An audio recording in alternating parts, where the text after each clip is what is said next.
सो biotechnology की बात कर रहे थे हम लोग. We have so far talk about therapeutics, diagnostic, genetically modified crops, processed food. Coming to bioremediation. Bioremediation का मतलब क्या है? Bioremediation is essentially removal of pollutants. बहुत सारा पॉल्यूशन किया है हमने, soil pollution, water pollution, air pollution, space तक को नहीं छोड़ा, स्पेस पॉल्यूशन. तो ये जो सब कचरा किया है इसको रिमूव करना पड़ेगा ना, वरना आने वाली जनरेशन्स के लिए कोई रिसोर्सेस प्योर बचेंगे ही नहीं.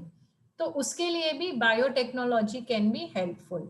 सो bio remediation is use of organisms, basically microorganisms or processes to remove the pollutants. ठीक है. दूसरा है water treatment. Sewage water treatment के बारे में सुना है आपने? हमने पढ़ा भी है. सुना क्या है? हमने पढ़ा है इसको बहुत डिटेल में, है ना. वहां पे हाँ.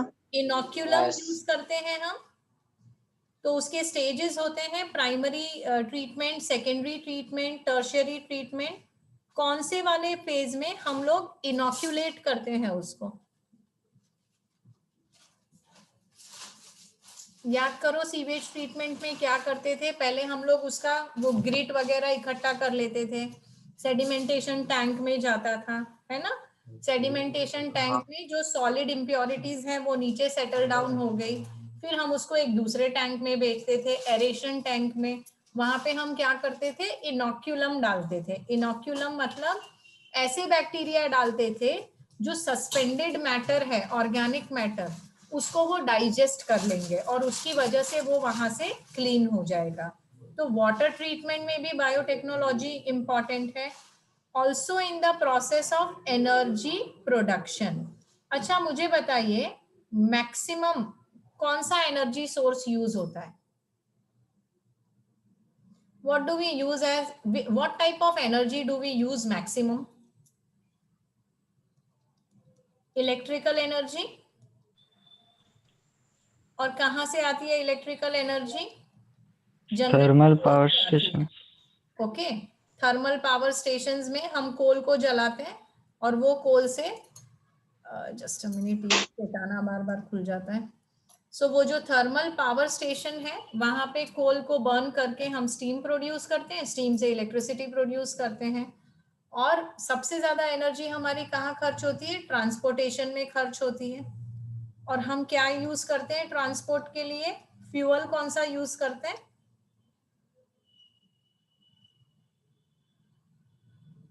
कौन सा फ्यूल यूज करते हो? बाइक में, कार में क्या डालते हो? Petrol, diesel. करेक्ट, पेट्रोल और डीजल डालते हो.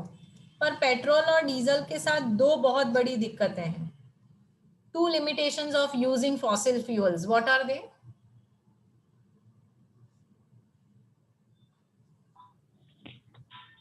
लिमिटेड है, मतलब very good. Availability. Sources are limited. Exhaustible sources हैं. शायद 20 साल बाद हमको पेट्रोल या डीजल देखने को भी नहीं मिलेगा.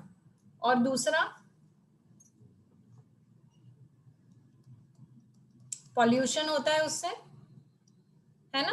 Combustion of fossil fuels will lead to a lot of pollution. So now we are looking for alternative sources of energy production, जिसमें biotechnology has come up with biofuel. सुना है किसी ने biofuel के बारे में? पुरानी बात है, नई बात भी नहीं है. बहुत हाँ मैम, बायोडीजल आता है ना, ग्रीन क्या जैसा होता है वो कुछ. बायोडीजल? वो नहीं पता मुझे. कुछ प्लांट स्पीशीज हैं जिनका फाइबर उसको हम फर्मेंट कर सकते हैं और फर्मेंट करके उसमें से अल्कोहल बना सकते हैं. अब अल्कोहल की सिर्फ दारू ही नहीं बनती, फ्यूल भी बनता है. ठीक है. पर उसका एक ही दिक्कत है कि उसकी कैलोरीफिक वैल्यू बहुत हाई है. तो आप जैसे ही उसको आग लगाओगे अचानक से पूरी एनर्जी रिलीज हो जाएगी एट वन इंस्टेंस. हमको एनर्जी कैसे चाहिए? धीरे धीरे चाहिए. तो उसके लिए हमको क्या करना पड़ेगा? Little of physics here. Rate of combustion को कंट्रोल करना पड़ेगा. तब हम ये जो बायोडीजल है इसको फ्यूल और पेट्रोल और डीजल के जैसे हम इसको यूज कर पाएंगे. तो बायोडीजल बना रहे हैं लोग चीजों को फर्मेंट करके, और अभी तो फिलहाल उसको हम नॉर्मल डीजल के साथ मिक्स करके यूज कर रहे हैं. It is already being used without changing anything in the existing automated machine. मतलब जब बायोडीजल हमको पूरी तरह से यूज करना है तो हमको शायद पिस्टन चेंज करना रहेगा, इंजन चेंज करना रहेगा, उसको इसी हिसाब से मॉडिफाई करना पड़ेगा.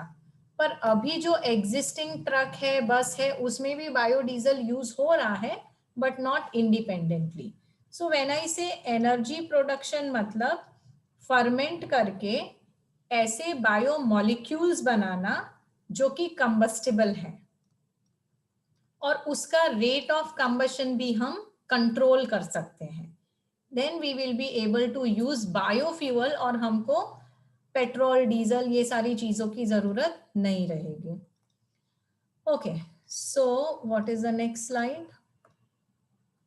दिस इज वेरी थियोरिटिकल, तो थोड़ा सा बोरिंग हो जाता है. अरे कहाँ जा रही हूँ मैं, रुको.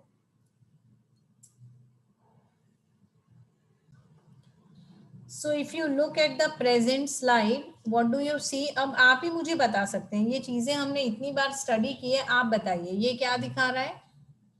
What do you see on the screen? Bacteria. क्या एक्सट्रैक्ट किया बैक्टीरिया में से? डीएनए. डीएनए. डीएनए एक्सट्रैक्ट किया, आइसोलेट किया, फिर क्या किया उसका? क्लोनिंग. क्लोनिंग. क्लोनिंग किया. क्लोनिंग करके उसको कहाँ डाल दिया? In this host. Plant cell में डाल दिया है. तो वो प्लांट सेल कैसा हो गया? ट्रांसफॉर्म हो गया. अब उसका क्या करेंगे? अब उसका कल्चर बनाएंगे, मतलब उसको बार बार हमको मल्टीप्लाई करना है. So you will have to grow it in the culture plate. और एक बार वो टिश्यू कल्चर हो गया, फिर वो टिश्यू में से हम प्लांटलेट उगाएंगे, और प्लांटलेट में से प्लांट उगाएंगे, और फिर वही प्लांट का हम ब्रीडिंग करेंगे. बार बार उसी तरह के जेनेटिक कॉन्स्टिट्यूशन वाले प्लांट्स को हम ब्रीड करेंगे. तो ये जो प्लांट मेरा बना, इसको क्या बोलेंगे? जेनेटिकली मॉडिफाइड प्लांट बोलेंगे इसको, है ना. Okay, so that was a very simple slide. Next slide पे जाते हैं. What are the three critical research areas of biotechnology. तो biotechnology has so much to offer. आप उसमें ग्रेजुएशन, पोस्ट ग्रेजुएशन, रिसर्च सब कुछ कर सकते हैं, पर इसमें से जो टॉप प्रायोरिटीज हैं बायोटेक्नोलॉजी की, वो क्या है? So one is that it should be able to provide best catalyst in the form of improved organism, usually a microbe or a pure enzyme. देखो चीजें ना छोटी छोटी होती जा रही है, स्पेसिफिक होती जा रही है. तो हम लोग पॉपुलेशन से ऑर्गेनिज्म पे गए, ऑर्गेनिज्म से बायोमोलिक्यूल पे चले गए. तो what we are trying to provide is the best catalyst. मुझे बताओ what is catalyst? Alters rate of reaction. Very good. Catalyst is something which changes the rate of reaction. It can fasten up the rate of reaction, or sometimes when you talk in the terms of biological system, it makes the reaction possible. Enzymes biocatalyst होते हैं और उनके बिना reaction होगा ही नहीं.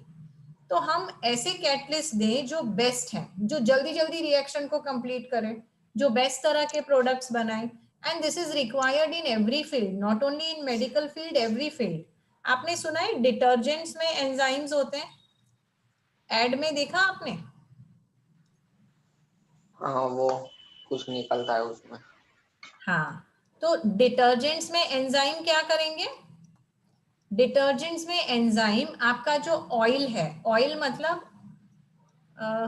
Oil यानी जो दाग है, जनरली किसके दाग हैं? वो ग्रीस के, ऑयल के दाग हैं. तो वो एंजाइम उसको डाइजेस्ट कर लेंगे, और डाइजेस्ट करने के बाद उसको अच्छे से क्लीन कर लेंगे.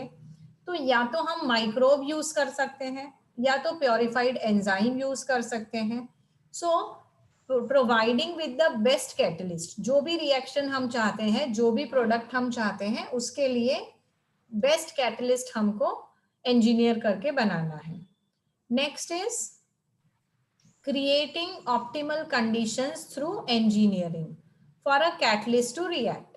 अब मैंने बेस्ट कैटलिस्ट तो बना दिया, समझो मैंने एक एंजाइम बना दिया ऐसा. When I was teaching in Pune we were working on a project. हम काइटिनेजेस पे काम कर रहे थे. शायद आपको बात समझ में आ जाए, मैं कोशिश करती हूँ आपको समझाने की. जो मॉल्युस्कन्स होते हैं उनके ऊपर एक शेल होता है, एक्सोस्केलेटन, जो काइटिन का बना होता है. अब अगर हम वो शेल को डिसॉल्व कर सकें, ठीक है, आर्थ्रोपोडा का जो शेल होता है वो भी काइटिन का बना होता है. सॉरी, मॉल्युस्कन्स का कैल्शियम कार्बोनेट का होता है, आर्थ्रोपोडा का काइटिन का होता है. तो वो जो मटेरियल है ना वो बहुत ही रेसिस्टेंट मटेरियल है, काइटिन जिसको बोलते हैं. अगर हम ये काइटिन को डिसॉल्व कर सके, डिग्रेड कर सके, of course with the help of an enzyme, तो काइटिनेज की मदद से करेंगे ये, और उसके जो प्रोडक्ट मिलते हैं, it has got wide applications. I am talking about 2005 में हमने ये रिसर्च प्रोजेक्ट सबमिट किया था, हाइपोथेसिस बना के कि इस तरह से हम काइटिनेजेस को प्योरीफाई करेंगे, और उसके इतने इतने एप्लीकेशंस हैं, सर्जरी में है, बहुत सारी जगह हैं. तो चलो काइटिनेज तो मैंने बना लिया, लेकिन वो काइटिनेज इज एन एंजाइम. उसको वर्क करने के लिए एक पर्टिकुलर टेम्परेचर चाहिए, प्रेशर चाहिए, पीएच चाहिए. ओके, तो कौन सी चीजें हैं जिसकी रिक्वायरमेंट है? Working out the optimal conditions for the catalyst to act. एक बार आपने कैटलिस्ट भी बना लिया, ऑप्टिमल कंडीशंस भी डिजाइन कर ली, उसको मेंटेन कैसे करना है उसके लिए भी आपके पास सब कुछ है. एसेप्टिक कंडीशन के लिए आपके पास लैमिनार फ्लो है, उसका टेम्परेचर वगैरह मेंटेन करने के लिए आपके पास ऑटोमेटिक बायोरिएक्टर है. अब ये जो कैटलिस्ट आप प्योरीफाई करके बनाएंगे, तो उसके बाद उसका डाउनस्ट्रीम प्रोसेसिंग, जिसमें क्या आ जाएगा, अभी पढ़ा हमने, उसका एक्सट्रैक्शन आ जाएगा, प्योरिफिकेशन आ जाएगा, उसमें आप प्रिजर्वेटिव डालोगे, उसका पैकेजिंग करोगे. So all those things will come here. So that is about 3 research areas of biotechnology. Okay, बस 1-2 स्लाइड और लेंगे फिर खत्म करेंगे. What are the 3 ways for, yes, next thing is what are the 3 ways of increasing food production. देखो, the world is improving, और हम कितनी सारी चीजें, मतलब साइंस एंड टेक्नोलॉजी क्या क्या नहीं कर रही है. हम डिफेंस के पीछे भाग रहे हैं, मिसाइल्स बना रहे हैं, सैटेलाइट्स लॉन्च कर रहे हैं, सॉफ्टवेयर्स बना रहे हैं, रोबोटिक्स में जा रहे हैं, आर्टिफिशियल इंटेलिजेंस. हो सकता है आज से 10 साल बाद हमारे जैसे टीचर्स ना हो, रोबोट्स पढ़ाएंगे आपको. तो we are doing so much, लेकिन फिर भी हमारी जो बेसिक रिक्वायरमेंट है वो क्या है ना? पेट भरने के लिए तो चाहिए, टेस्ट बर्ड्स को प्लीज करने के लिए भी चाहिए. अच्छा अच्छा खाना खाना अच्छा लगता है ना? अच्छा लगता है या नहीं? आप में से कितने लोग हैं जो खाली रोबोट्स, आर्टिफिशियल इंटेलिजेंस, सैटेलाइट्स, ये सारी देख देख के, ये सारी चीजें देख देख के खुश हो जाते हैं? खाना नहीं मिलेगा, चलेगा? चलेगा ऐसा भाई? हाँ या ना तो बोलो, मुझे पता है लंच का टाइम हो गया है. So what I am trying to say is कि हम कितना भी advanced हो जाएं, our basic requirement is food, water, oxygen and clean environment, और वो सब मिल गया तो mating. Biology point of view से बात कर रही हूँ. So when you talk about agriculture, although it is the most ignored sector in India, it still remains the most important thing for most of the world. तो जो food production है उसको increase करना पड़ेगा. क्यों इंक्रीज करना पड़ेगा? लोग ज्यादा खाने लगे हैं क्या आजकल? Why should increase food production? Population increase हो रही है. Population explosion. तो इतनी आबादी बढ़ रही है, और आबादी जितने फोल्ड से बढ़े जा रही है, मतलब it has become double, 3 times 4 times, पर जो रिसोर्सेज हैं वो तो उतने ही हैं. लैंड तो डबल नहीं हुआ, वाटर अवेलेबिलिटी तो डबल नहीं हुई, वो तो उल्टी कम होती जा रही है अर्बनाइजेशन की वजह से, इंडस्ट्रियलाइजेशन, मॉडर्नाइजेशन. तो जो जगह है खेती करने के लिए, the cultivable land is decreasing, the supply of pure water is decreasing, but the demand for food is increasing. तो क्या करेंगे? तो दिमाग लगाएंगे कि थोड़े से रिसोर्सेज में से बहुत सारा फूड कैसे प्रोड्यूस करना है. तो उसके लिए हम क्या कर सकते हैं, what can we do to increase food production? One is agrochemical based agriculture, मतलब नेचुरल एग्रीकल्चर नहीं, जहां पे एक केमिकल एलिमेंट भी आ गया। केमिकल एलिमेंट क्यों आया? क्योंकि जो हमने इतनी मेहनत से उगाया है, पहली बात तो बहुत सारा यील्ड मिलना चाहिए, तो उसके लिए केमिकल फर्टिलाइजर डालेंगे।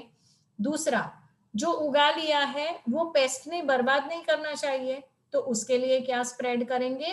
पेस्टिसाइड्स स्प्रेड करेंगे।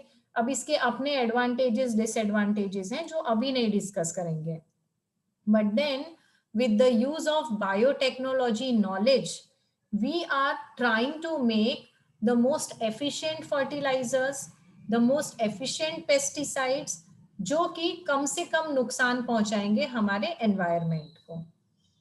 Next is organic agriculture. Organic agriculture का मतलब है ऑर्गेनिक फार्मिंग, कि जहां पे हमने केमिकल्स नहीं यूज किए। क्यों नहीं यूज किए? क्योंकि वो हार्मफुल है। तो हम बायो फर्टिलाइजर्स यूज करेंगे। देखेंगे बायो फर्टिलाइजर्स क्या होते हैं। कुछ ऐसे माइक्रो ऑर्गेनिजम्स होते हैं जो नाइट्रोजन फिक्सेशन करेंगे, फॉस्फेट सॉल्युबलाइजेशन करेंगे, एंड ऑल्सो बायोसाइड्स। बायोसाइड्स मतलब जो कि आपके पेस्ट को they will kill the pest but they will not harm the other organisms in the food chain. दूसरा है genetically engineered crop based agriculture. अभी हमने देखे ना जेनेटिकली engineered क्रॉप, जो शायद पेस्ट रेसिस्टेंट होंगे, जिसमें प्रोटीन कंटेंट ज्यादा होगा, जिसका आयरन कंटेंट ज्यादा होगा, जो ड्राउट में भी उग जाएंगे। सो ऐसे genetically engineered crop based agriculture. बच्चों, आपको माइक्रो ग्रीन्स के बारे में पता है? मैंने पहले भी इस बारे में बात करी है आपसे। Have you heard about micro greens? Yes और नो? हाँ। मैं उनका पूरा का पूरा सेटअप देखकर आई हूँ। बड़ौदा में जो 2 माइक्रो ग्रीन्स उगा रहे हैं, 2 ही लोग उगा रहे हैं अभी, उसमें से मैं एक का पूरा सेटअप देख के आई हूँ। If you want we will have a small interview with the person who is doing it. आप देखना चाहते हैं कैसे उगाते हैं माइक्रो ग्रीन्स? हाँ। चलो ठीक है, I will arrange for a small lecture and I will also take a camera and I show you how they are grown. क्या आप इन पर्सन देखना चाहते हैं? इन पर्सन देखना चाहते हैं? चलो ठीक है, मैं लेकर जाती हूँ आपको। We will plan a trip soon. Okay, तो आई थिंक ये एक स्लाइड पढ़ के बंद करेंगे। जेनेटिकली मॉडिफाइड ऑर्गेनिज्म, GMO, इसका मतलब है ऐसे प्लांट्स, बैक्टीरिया, फंगस या तो एनिमल्स जिसकी जीन्स को हमने चेंज कर दिया है, अपने हिसाब से मैनिपुलेट कर दिया है ताकि वो हमारे फायदे के प्रोडक्ट्स बना सके। तो that is known as genetically modified organisms. अब तो कैसे बनाना है आपको आ भी गया है। This is the last slide. GMO, it means genetically modified organism. So what is a GMO? A direct human manipulation of an organism's DNA in laboratory environment. मतलब मेरे जीन्स लेके मैंने उनको मैनिपुलेट कर दिया, मेरे या जिसके भी मुझे जरूरत है उसको मैंने मैनिपुलेट किया अपने हिसाब से। किसको हम GMO नहीं बोलेंगे? जो ट्रेडिशनल ब्रीडिंग से, जैसे मैंने डॉग का ब्रीडिंग किया, कैट का ब्रीडिंग किया, प्लांट का क्रॉस पॉलिनेशन किया जैसे मेंडल ने किया था, तो उसको हम जेनेटिकली मॉडिफाइड नहीं बोलेंगे। जेनेटिकली मॉडिफाइड मतलब DNA शुड बी हैंडल्ड, उस लेवल पे आपको जाना। You are not talking at the level of organism और you are not talking at the level of tissue, you are talking at the level of DNA. Okay, now what is the science of GMOs? Genetic modification may include addition of DNA from the species that would not breed in nature. जो हमने micro organisms बनाए हैं naturally breed नहीं करेंगे, हम उनको laboratory में culture करेंगे। Then what is this? Cross species or genetic manipulation has gone so far so as to combine fish DNA with strawberries and tomatoes. सुना है आपने इसके बारे में? आप फिश का डीएनए स्ट्रॉबेरीज में डाल सकते हो, टोमेटो में डाल सकते हो, और इस तरह के जो जीएमओ फूड्स हैं, ऐसा नहीं है कि ये कोई नई बात है, 1990 से ग्रोसरी स्टोर्स में मिल रहे हैं, तो आप कुछ भी बना सकते हो आपके रिक्वायरमेंट के हिसाब से. So there are GMO varieties of corn and potatoes which are engineered to produce their own pesticide. तो ये जो वेराइटीज है कॉटन की, सॉरी नॉट कॉटन, कॉर्न की या पटेटो की, वो खुद ही अपने आप में पेस्टिसाइड एक्सप्रेस कर देंगे, तो हमको ऊपर से पेस्टिसाइड डालने की जरूरत नहीं पड़ेगी. So you are probably eating 30,000 GMOs every day and ये यहाँ पे कुछ दिया हुआ है, पब्लिक ओपिनियन ऑफ GMOs. हम कितने तरह के जीएमओस खाते हैं? देखो, सोयाबीन 94% सोयाबीन जेनेटिकली मॉडिफाइड है, 90% कॉटन जेनेटिकली मॉडिफाइड है, 88% कॉर्न जेनेटिकली मॉडिफाइड है. अच्छा मुझे बताइए, आप जो कॉर्न खाते हैं कौन सा वाला खाते हैं? कुछ बोलते हैं ना उसको लोकल लैंग्वेज में, अमेरिकन मकई ऐसा बोलते हैं ना, खाते हो या नहीं खाते हो अमेरिकन मकई? कपड़े तो कपड़े, आप तो मकई भी इंपोर्टेड खाते हैं. सो वो अमेरिकन मकई और देसी मकई में फर्क क्या है? उसके दाने बड़े होते हैं. और दाने बड़े होते हैं, सही. उसका जो कलर है वो थोड़ा सा हल्का येलो होता है, देसी मकई डार्क येलो कलर की होती है. और क्या फर्क है? ज्यादा ज्यूसी होती है, टेस्ट में स्वीट लगती है ना. So we are eating lot of genetically modified food. और यहाँ पे कुछ पोल दिया हुआ है, 87% want GMOs labelled and 53% would not buy genetically modified food. लोगों को ऐसा लगता है कि नेचुरल चीजें बेहतर है, तो हमको जेनेटिकली मॉडिफाइड नहीं चाहिए. और यहाँ पे और भी कुछ लिखा हुआ है, it took a decade for the dangers of trans fat to become understood. Another artificial food. Studies of GMO, no long term testing. देखो, अब ये जो GMO है ना, इसके अपने प्रोज एंड कॉन्स हैं. तो कभी कभी ऐसा होता है कि जेनेटिकली मॉडिफाइड फूड में कुछ ऐसी चीजें हैं जो आपको नुकसान कर सकती हैं. यहाँ पे ट्रांस फैट की बात की है.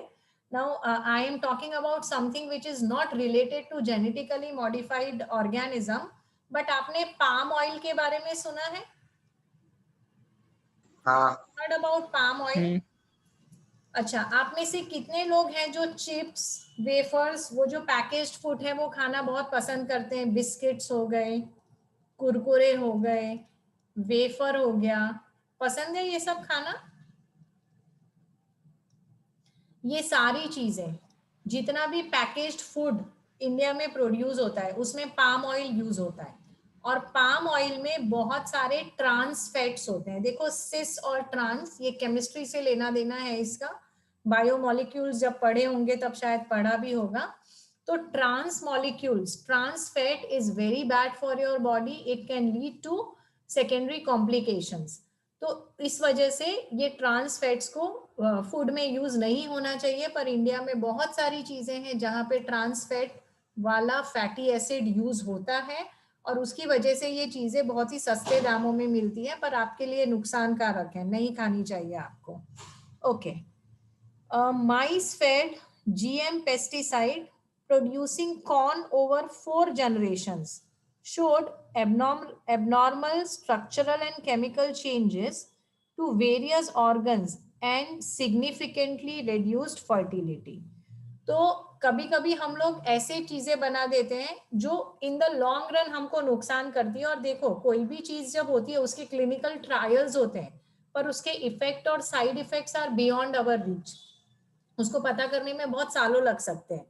तो यहाँ पे एक एग्जाम्पल दिया हुआ है, एक माइस था जिसको हमने जेनेटिकली मॉडिफाइड पेस्टिसाइड से फीड किया, क्योंकि अल्टीमेटली देखो, वो जेनेटिकली मॉडिफाइड चीजें फूड चेन में आती है, फूड चेन से हम तक पहुंचती है, और हमारे ऊपर उसका साइड इफेक्ट होता है. तो क्या हुआ ये माइस में? उसकी फर्टिलिटी कम हो गई. ऐसा same research biochemistry department Vadodara में भी चल रहा है, the department where I had studied. वहां पे कैडमियम टॉक्सिसिटी की बात हो रही थी. तो आपको पता होगा कि आजकल बहुत सारे कपल्स ऐसे हैं जो इनफर्टाइल है, they are not able to produce babies, और इसका सीधा सीधा लेना देना पेस्टिसाइड से है। बहुत सारे पेस्टिसाइड से कैडमियम टॉक्सिसिटी होती है और उसकी वजह से इनफर्टिलिटी हो रही है।